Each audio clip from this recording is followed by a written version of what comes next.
The transport ship broke through the orange clouds of Verath 7 and began its slow descent toward the desert below. Inside the vessel, 12 different species sat in their separate sections, each group watching the approaching planet through small windows. T pressed his face close to the glass. He was a quiet man of 34 years with steady hands and careful eyes.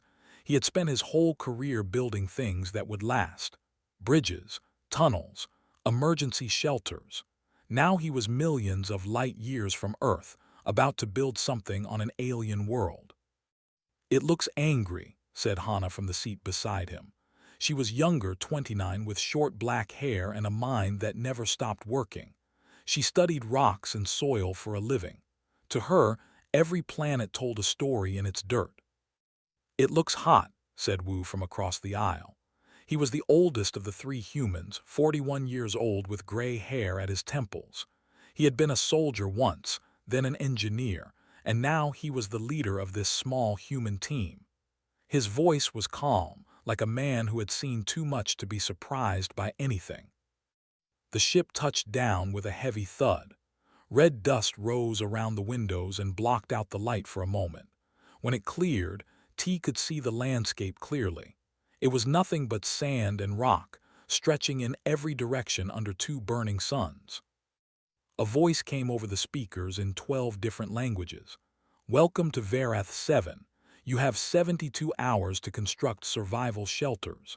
After this time, the evaluation storm will arrive. Your structures will be tested. This trial will determine your species' readiness for joint colonization rights. Good luck to all participants." The doors opened, and hot air rushed into the ship like breath from an oven. T stepped out onto the sand and felt it shift under his boots. The heat was heavy on his skin. He pulled out his scanner and began taking readings of the ground while the other species moved around him. The Velari came out first. They were tall beings, almost 3 meters high, with bodies that looked like living crystal. Their skin caught the sunlight and scattered it in beautiful patterns. They moved with pride, looking down at the other species with calm expressions. Their leader was called Corvith. He was the tallest of them all, and his crystal body glowed with a soft blue light. He looked at the humans as they walked past and made a small sound of dismissal. Next came the Bren. They were insect-like creatures with 6 legs and hard shells covering their bodies. They clicked and buzzed when they spoke to each other, and they moved with perfect coordination, like dancers who had practiced for 1,000 years. There were dozens of them, and they worked as one mind. The Oreth came last. They were giants, nearly 4 meters tall, with skin like rough stone. Each step they took made the ground shake slightly. They were slow but powerful, and when they looked at something, they looked at it with ancient patience. There were 9 other species too, each one strange and different. Some had scales, some had fur, some floated above the ground, some had too many eyes. T watched them all and said nothing. Wu gathered his small team together near a pile of supply crates. "Let's not rush," he said quietly. "Everyone else will start building right away. We're going to look first." The other species were already moving.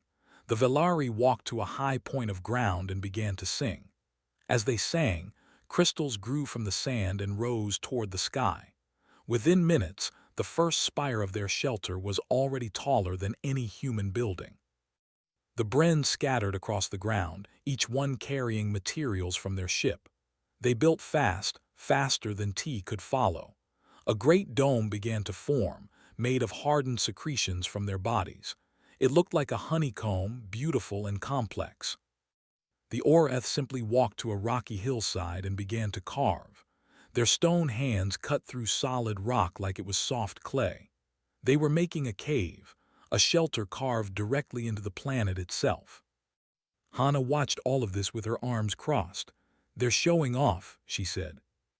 "Maybe," said Wu, "or maybe they really are that good." "They're building for normal conditions," said T. He was still looking at his scanner, "not for worse conditions." Wu turned to him. "What did you find?" T pointed to the east, where the land dipped slightly into a shallow valley. That depression over there, it's a natural drainage point. Water flows there when it rains. Hana laughed. Rain here. The planet files say it hasn't rained in decades. Not water rain, said T. Sand. When the wind comes, the sand flows like water, and it all goes there. He paused. Unless we make it go around us. Wu nodded slowly. You want to build there? No, said T. I want to build under there. Hana's eyes went wide. Underground in this heat. The heat is only on the surface, said T. Dig down 2 meters and the temperature drops by half. Dig down 5 meters and it stays cool all day and all night. He looked at his scanner again. The soil is loose on top but hard underneath. Good for digging. Good for holding shape. Wu looked at the other teams and their rising structures. The Velari spires were already catching the sunlight and glowing like towers of fire.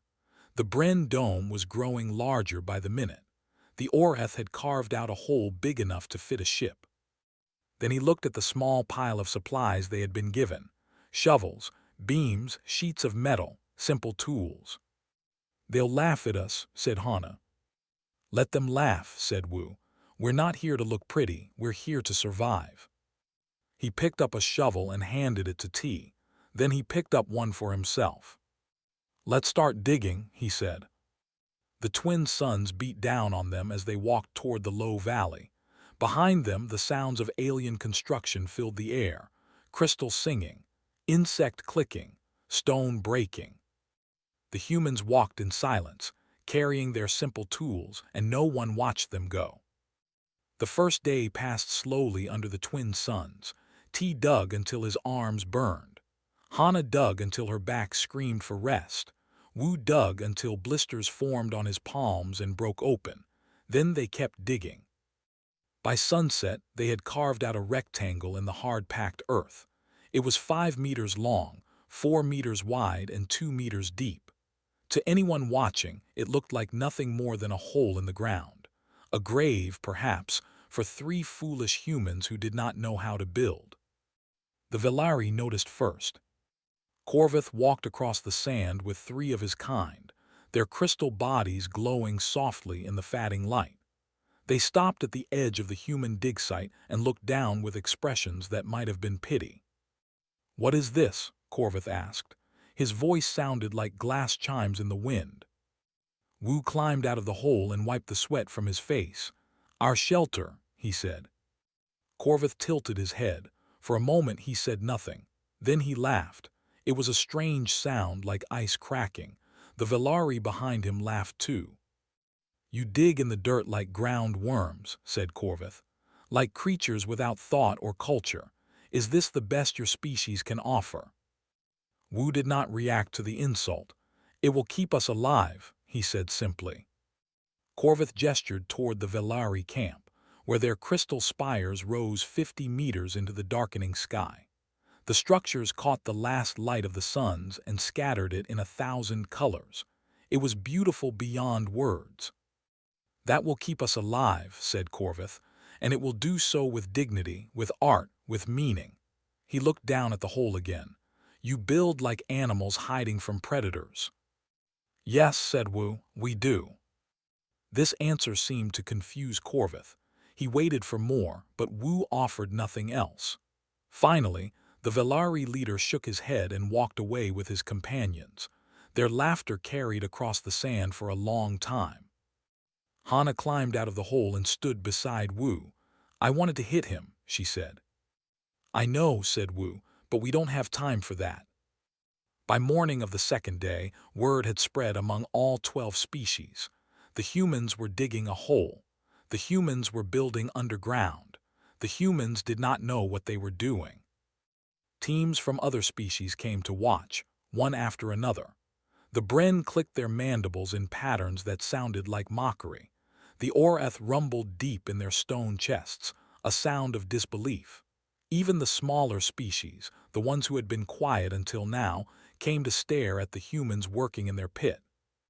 Perhaps they are confused about the purpose of shelter, one of the Bren said to another. Perhaps on their world, shelter means to dig one's own tomb. The Oreth were kinder in their way. One of their builders, a giant with cracks running through his stone skin, called down to T.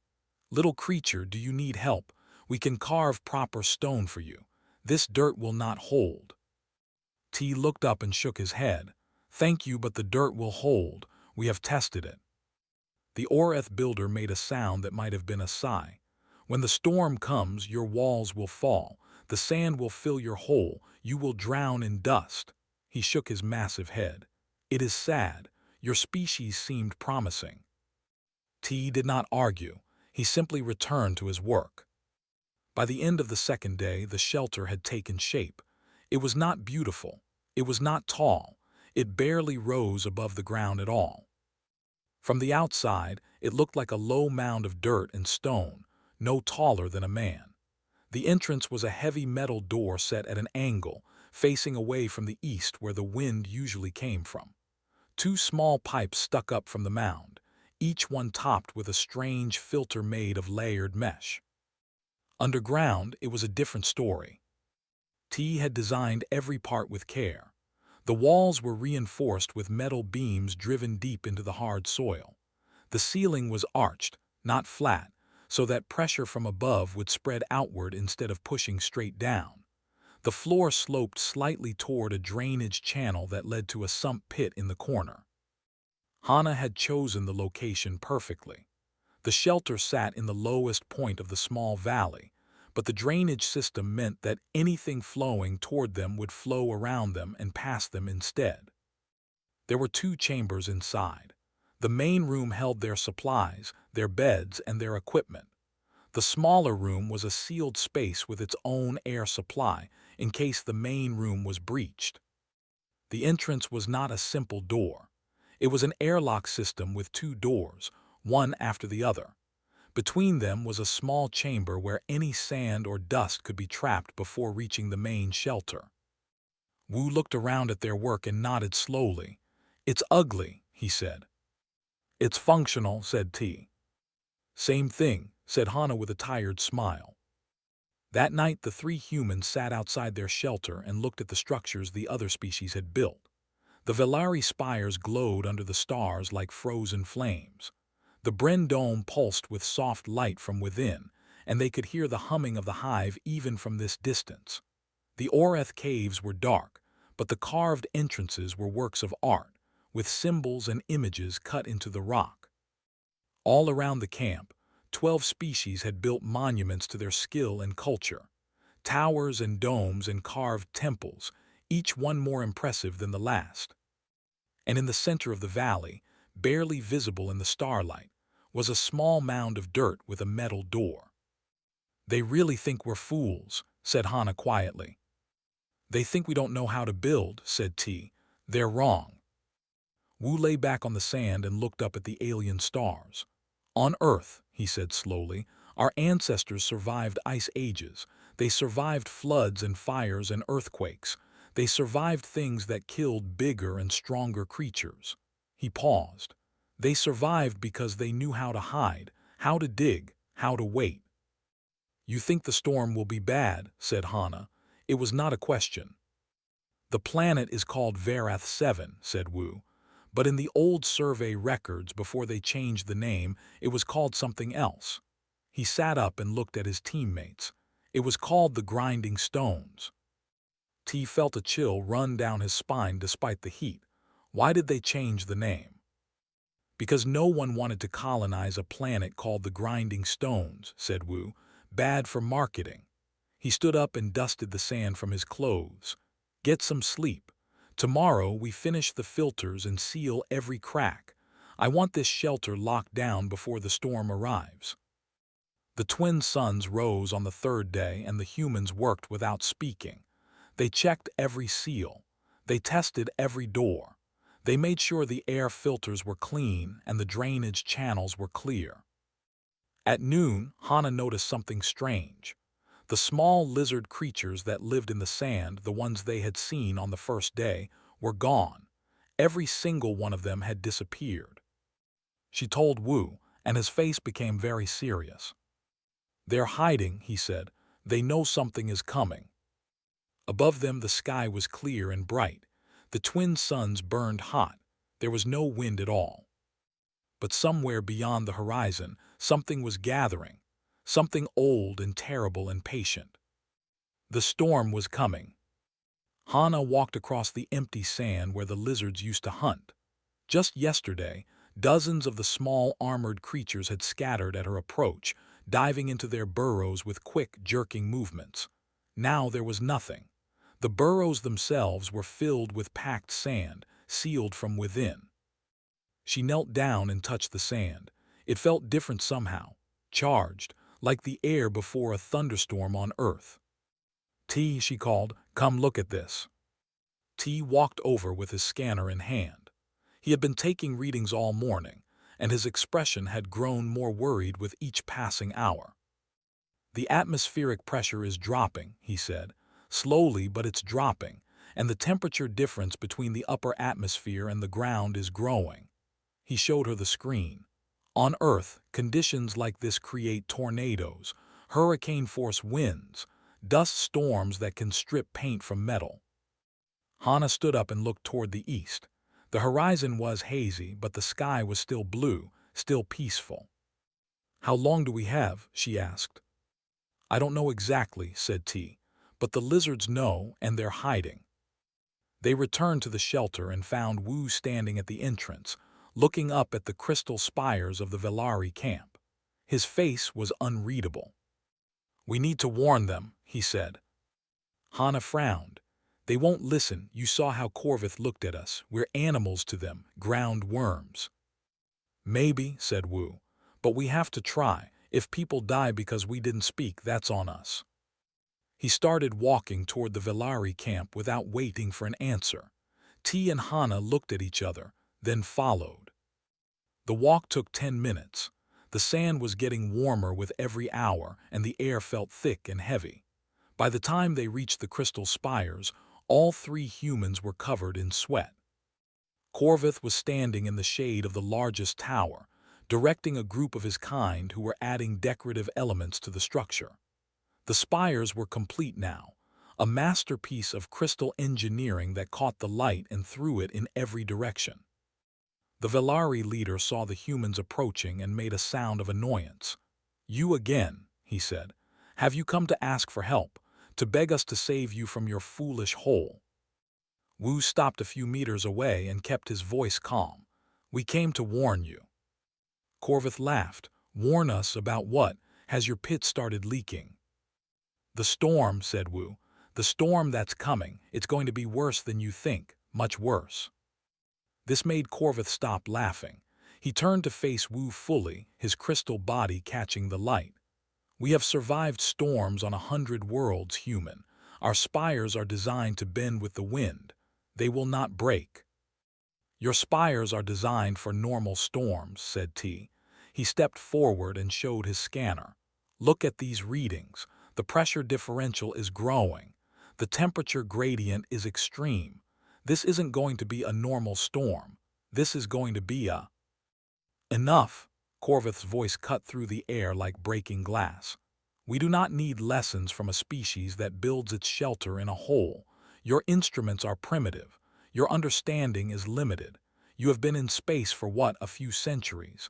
We have sailed between stars for 10,000 years. That doesn't mean you know this planet, said Hana. Corvith's crystal skin began to glow with a deep red color. It was a sign of anger, T realized. A warning. Leave, said Corvith. Take your fear and your dirt and go back to your burrow. When the storm passes and our towers still stand, perhaps you will learn some respect. Wu stood still for a long moment, then he nodded slowly. I hope you're right, he said. I really do. The humans turned and walked away. Behind them, the Velari returned to their work, adding more beauty to structures that already looked like frozen dreams. They tried the Bren next. The hive dome was buzzing with activity. Thousands of insectoid creatures moved across its surface, sealing gaps and reinforcing weak points. They worked without words, each one knowing exactly what to do. Wu approached the nearest group and raised his hand in greeting. Please, he said, We need to speak to your leaders." The Bren stopped working and stared at him with compound eyes. One of them made a clicking sound, and then they all returned to their tasks, ignoring the humans completely. "They don't have individual leaders," said Hana. "They think as one mind. If one knows something, they all know it." "Then they all know we're here," said T, "and they don't care." They tried the Orath next. The stone giants were resting in the shade of their carved cave, their massive bodies still and silent. One of them, the same one who had offered help to T before, opened his eyes as the humans approached. "Little creatures," he rumbled, "you have finished your dirt shelter." "We have," said Wu, "and we came to offer you advice." The Orath made a sound like grinding boulders. It took T a moment to realize it was laughter. "Advice? From the ones who dig in the ground. What advice could you possibly give to the Orath?" "Your entrances face the wrong direction," said T. He pointed to the carved openings of their cave. "They face east. The storm will come from the east. The sand will pour directly into your shelter." The Orath stopped laughing. For a moment, his stone face showed something that might have been doubt. Then it passed, and his expression became hard again. "We have built shelters on worlds of fire and ice," he said. "We have carved homes in the hearts of mountains and the depth of seas. Our ancestors built cities that lasted for millions of years.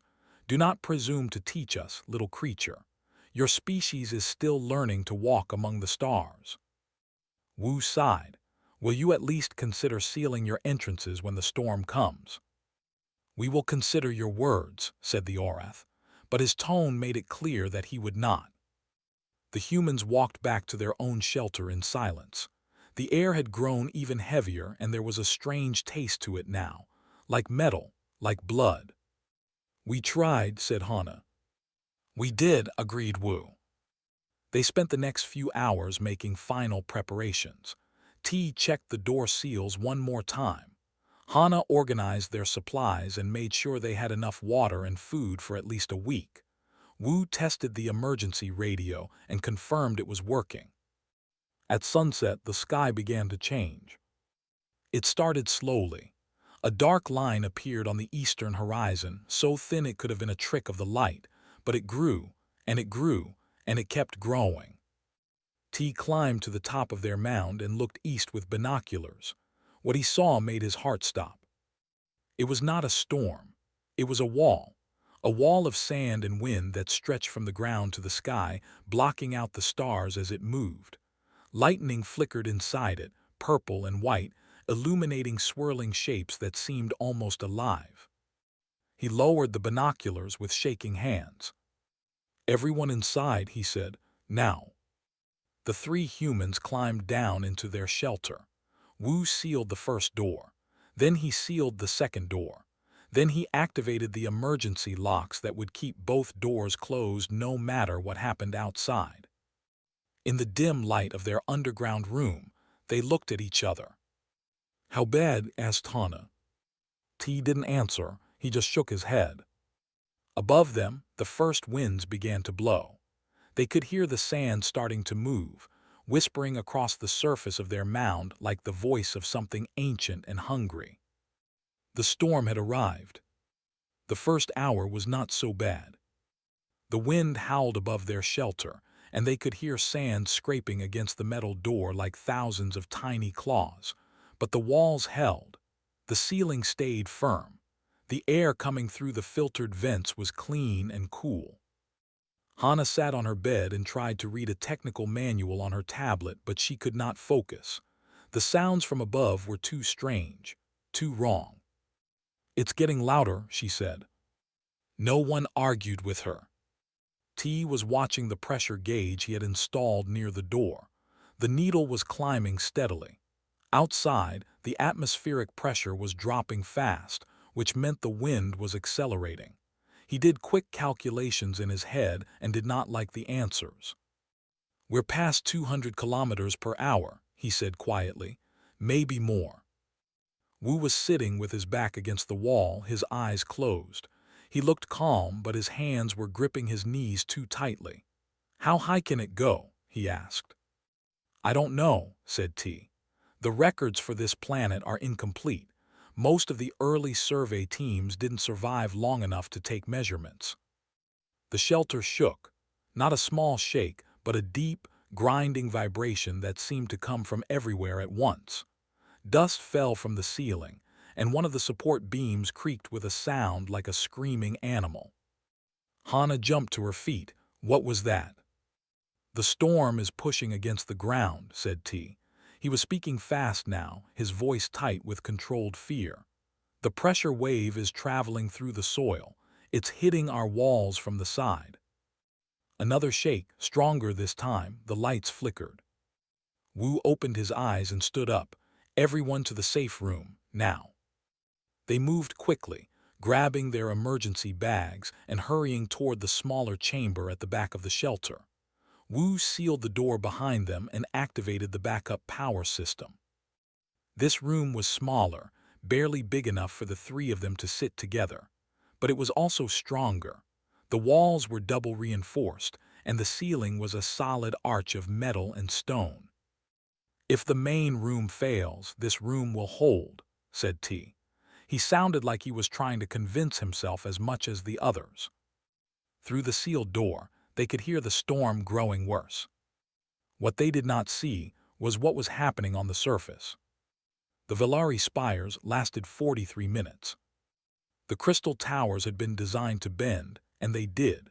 They swayed in the wind like tall grass, their surfaces catching the lightning and glowing with strange colors. For a while, it seemed like they might survive. But this storm did not blow from one direction. It twisted and turned and came from every angle at once. And the sand was not just sand anymore. It was a liquid, a river of grinding particles that moved faster than any flood. The first spire cracked at its base. The sound was like 1,000 mirrors breaking at the same time. It fell slowly, almost gracefully, and shattered when it hit the ground. The second spire followed, then the third, then all of them one after another like a forest being cut down by an invisible giant. Corvith and his people ran for their emergency ship. They barely made it.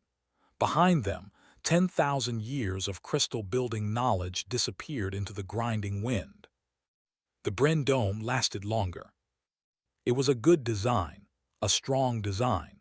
The honeycomb structure distributed pressure evenly across the entire surface, and the hardened secretions could withstand tremendous force.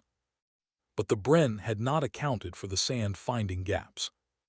The dome had no gaps, or so they thought, but the storm found places where the secretions were thin, places where the heat of the twin suns had caused tiny cracks to form. The sand found these cracks and pushed through them, grain by grain, until the cracks became holes. When the first hole opened, the Bren tried to seal it with their bodies. They failed. More holes opened. The wind screamed through the gaps, and the sand poured in like water through a broken dam. Within 2 hours, the dome was half full of sand. The Bren retreated to their ship, clicking in confusion and fear. They had built hives on 100 worlds. They had never lost one before. The Orath caves held the longest. Stone does not break easily. Stone does not bend or crack under pressure. The Orath had carved their shelter into the living rock of the planet, and that rock was millions of years old. But T had been right about the entrances. They faced east directly into the wind, and the wind brought sand, rivers of sand, oceans of sand. The Orath tried to block the entrances with their own bodies.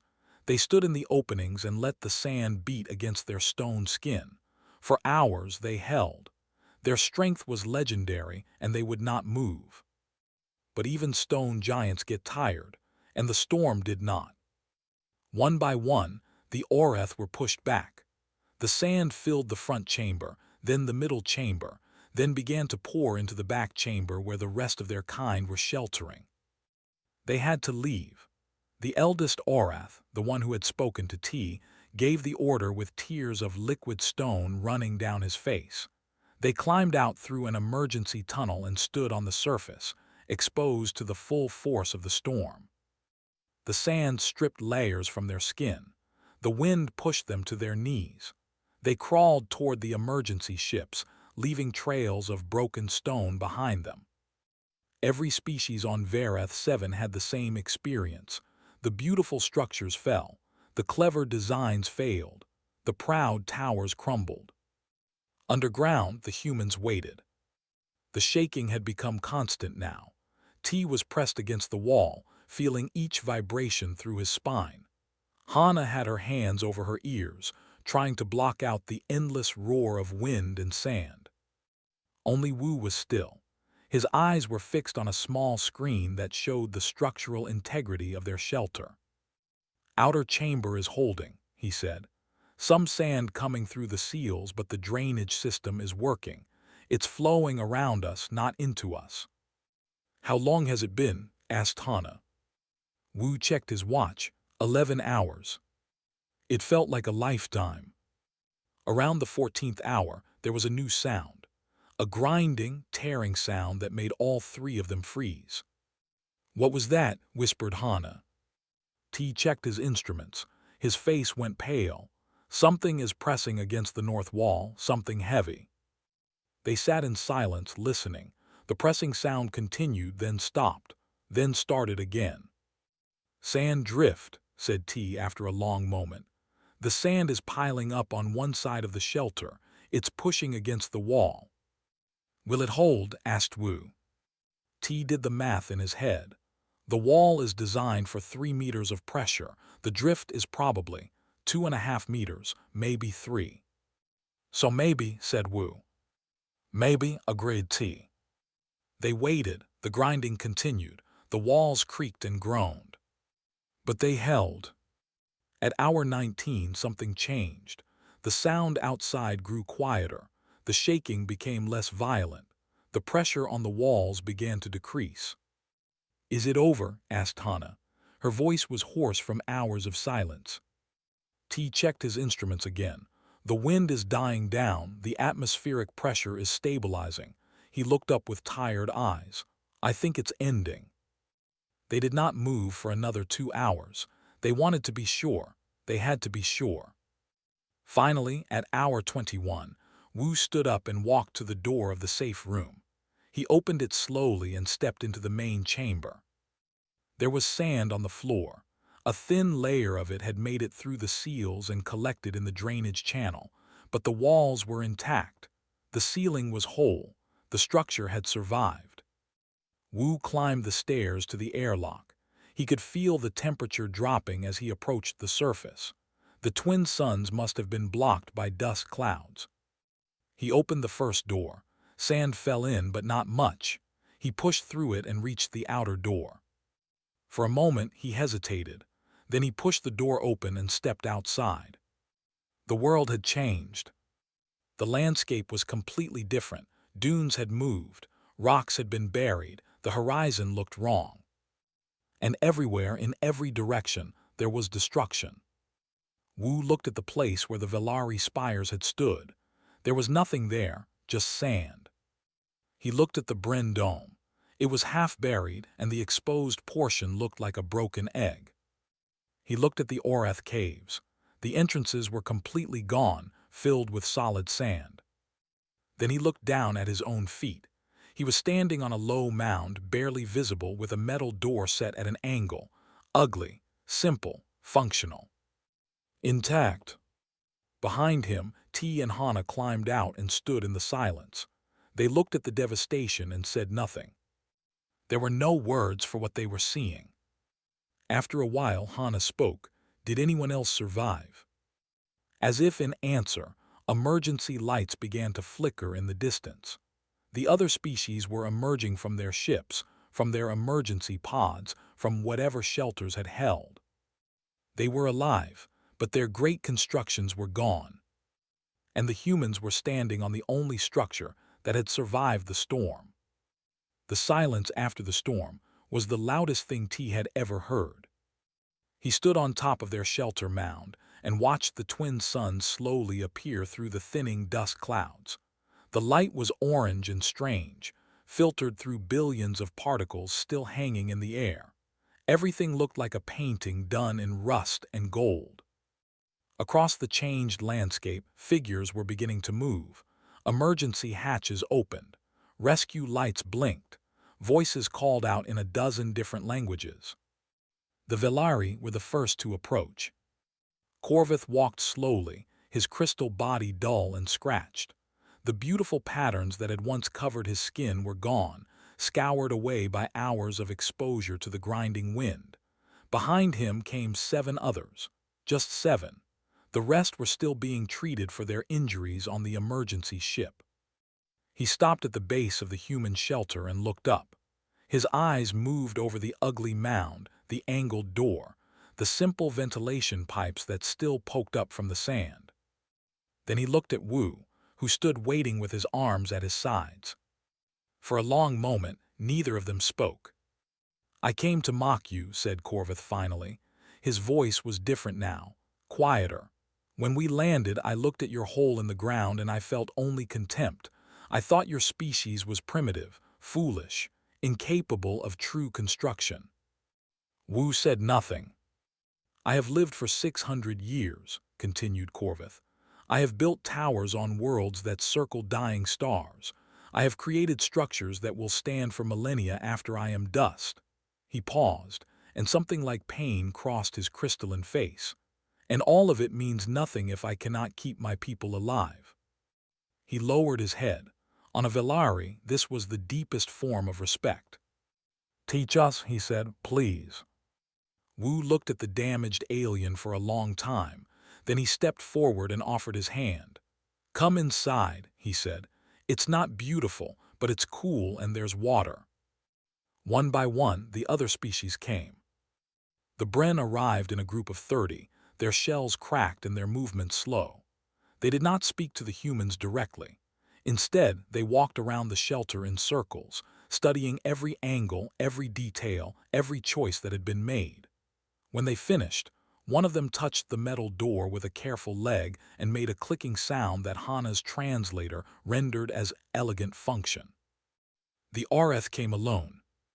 The elder who had spoken to T before walked across the sand with heavy steps. Half of his stone skin was missing, stripped away by the storm. The cracks in his body ran deep, and something like blood, dark and thick, seeped from the wounds. He stopped in front of T and lowered himself to one knee. On the ground, he was still taller than any human. "Little creature," he rumbled, "I was wrong." T felt uncomfortable. "Please stand up, you don't need to." "I need to," said the Orath. "My people have survived because we are strong, because we are hard, because we do not bend." He touched the ground near his knee where the entrance to the human shelter waited. "But you survived because you are wise. Wisdom is harder than stone. I see that now." He rose slowly, his joints grinding with the effort. "When my wounds heal, I will come to you. I will learn what you know, and I will teach my children and their children until the Orath never forget this lesson." By midday, all 12 species had gathered near the human shelter. Some were injured. Some were mourning lost companions who had not survived the evacuation. All of them looked at the 3 humans with new eyes. The galactic observers arrived last. They came in a sleek silver vessel that descended from orbit without a sound. When the doors opened, 3 figures emerged. They were tall and thin, with pale gray skin and eyes that saw everything. "The trial is complete," announced the lead observer.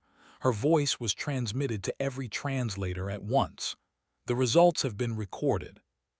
She walked through the gathered species, examining the destruction with a calm expression. She looked at the fallen Velari crystal. She looked at the buried Bren dome. She looked at the filled Orath caves. Then she came to the human shelter. "Interesting," she said. It was the first time her voice showed any emotion. She turned to Wu. "Your species has been in space for less than 300 years. You possess no special physical abilities. Your technology is average at best, and yet your structure is the only one that survived the storm intact." "We got lucky," said Wu. No, said the observer. Luck is random. Your design was intentional. Your choices were specific. You anticipated conditions that no one else predicted. She tilted her head. How? Wu looked at his teammates, then back at the observer. Our planet tried to kill us, he said simply. For millions of years, Earth threw everything it had at our ancestors. Ice, fire, flood, famine, disaster after disaster after disaster. He gestured at the buried structures around them. They build for the best. We build for the worst. The observer considered this for a long moment. Then she made a note on her data pad. The human approach will be added to the Galactic Colonization Guidelines, she said. All future joint settlements will incorporate underground shelter components. This is now standard protocol. She turned to leave, then paused. Your species is young, she said, but you have something the older races have forgotten, something valuable. She did not say what it was. She did not need to. As the sun set on the changed world of Verath 7, the rebuilding began.